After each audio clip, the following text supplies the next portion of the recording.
Hello and welcome guys. एक बार हम फिर से आपके लिए लेकर आए हैं गरीब किसान की कहानी पार्ट 2। जैसे कि हमने पार्ट 1 में अभी तक देखा किस तरह सेठ मोहन से कम पैसे देकर ज़्यादा काम कराता था और मोहन ने कैसे 4 महीने काम मात्र 2 महीने में ही समाप्त कर दिया था। तो चलिए देखते हैं आगे। तब सेठ ने मोहन को काम से निकालने का फैसला किया।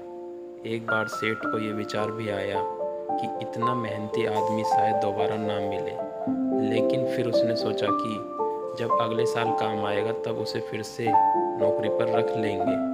आखिर इस गांव में मेरे अलावा है ही कौन इसका, आगे ये लोग अपने हाथ फैलाएंगे। एक दिन सेठ ने मोहन को अपने पास बुलाकर उसको उस दिन का पैसा दिया और साथ में यह भी कहा कि कल से तुमको काम पर आने की ज़रूरत नहीं है। अब मेरे पास तुम्हारे लिए कोई काम नहीं बचा। जब मेरे पास काम आएगा तो मैं तुम्हें बुला लूँगा। यह सुनकर मोहन का दिल बैठ गया। पिछले 2 महीनों से कम ही सही उसके बच्चों और परिवार के पेट में अन्न का दाना जा तो रहा था, अब वह क्या करेगा। यही सोचकर उसकी आंखों से आंसू निकल आए। मोहन ने सेठ के पैर पकड़ लिए और गिड़गिड़ाने लगा, सेठ जी मुझे इस काम की बहुत ज़रूरत है, मुझे मत निकालिए। अपने मतलब से मतलब रखने वाला सेठ टस से मस न हुआ।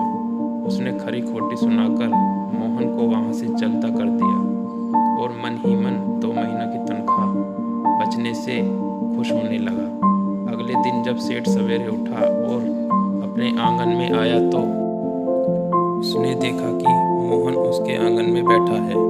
सेठ ने उसको पास बुलाकर पूछा कि क्या हुआ, तुम यहाँ क्यों बैठे हो। मोहन बोला, सेठ जी मुझे वापस काम पर रख लीजिए, आप जानते ही हैं मेरी आर्थिक परिस्थिति कैसी है, थोड़ी दया कीजिए। लेकिन सेठ ने उसकी एक न सुनी और फिर एक बार उसे बुरा भला कहकर वहाँ से जाने के लिए कहा। बेचारा मोहन अपना सिर नीचे झुका के वहाँ से चला गया। अगले दिन फिर यही घटना दोहराई।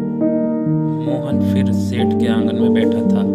सेठ ने फिर उसको वहाँ से जाने के लिए कहा। यही घटना अगले कई दिनों तक चलती रही। अब तो मोहन सेठ के कहने पर भी वहाँ से नहीं जाता था और वहीं पर बैठा रहता था। एक बार सेठ ने उससे पूछ लिया, तुम कैसे आदमी हो, मैं तुम्हारा इतना अपमान करता हूँ लेकिन तुम्हें कोई फ़र्क ही नहीं पड़ता। तब मोहन ने सेठ से कहा, बुरा तो बहुत लगता है सेठ जी, लेकिन जब घर जाता हूँ और भूख से बिलखते अपने माँ बाप और बच्चों को देखता हूँ तब यह अपमान मुझे कुछ भी नहीं लगता।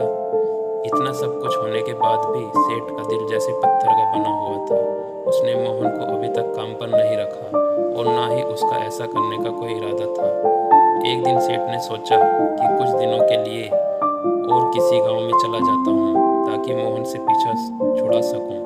अगले दिन मोहन के आने से पहले ही सेठ अपने परिवार को लेकर अपने किसी संबंधी के यहाँ चला गया और वहाँ पर 10 दिनों तक रहने के बाद फिर अपने घर वापस लौटकर मोहन ने अपने आसपास हर जगह नज़र दौड़ाई तो पाया कि वहाँ पर अब मोहन नहीं था।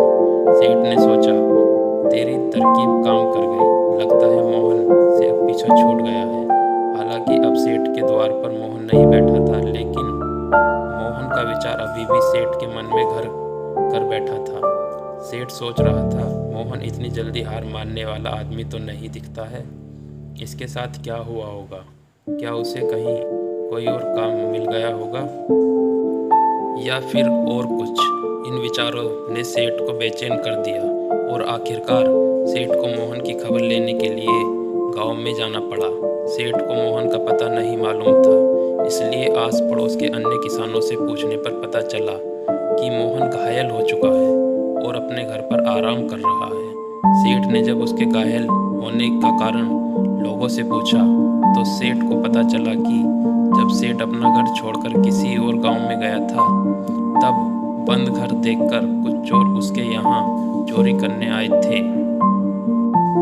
जिनको रोकने की कोशिश करते हुए हाथापाई में मोहन चोटिल हो गया था।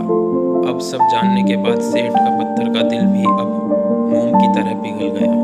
सेठ को अपने किए पर पछतावा होने लगा। सेठ ने अपने आप को याद दिलाया कि कैसे उसने एक शरीफ और सच्चे आदमी को ज़्यादा काम करवा कर भी उसको पूरा पैसा नहीं दिया और जिसको गले से लगाना चाहिए था उसे ठोकर मारकर भगाता रहा। सेठ मोहन का घर का पता पूछकर उसके घर पहुंचा तो देखा कि मोहन की घर की हालत बहुत खराब है। उसका परिवार भूख से बेहाल है और वह खुद अपने हाथ पैर पर चोट के साथ एक खाट में पड़ा हुआ है। यह दृश्य देखकर सेठ की आंखों से आंसू बह निकले। सेठ ने मोहन के पास जाकर उससे सच्चे दिल से माफ़ी मांगी, उसको उसकी मेहनत के पैसे दिए, उसका इलाज करवाया और उसको हमेशा के लिए अपने यहाँ काम पर रख लिया। हाँ तो दोस्तों, ये वीडियो आपको कैसी लगी कमेंट में अपनी राय ज़रूर दें और ऐसी ही वीडियो देखने के लिए चैनल को सब्सक्राइब ज़रूर करें। धन्यवाद।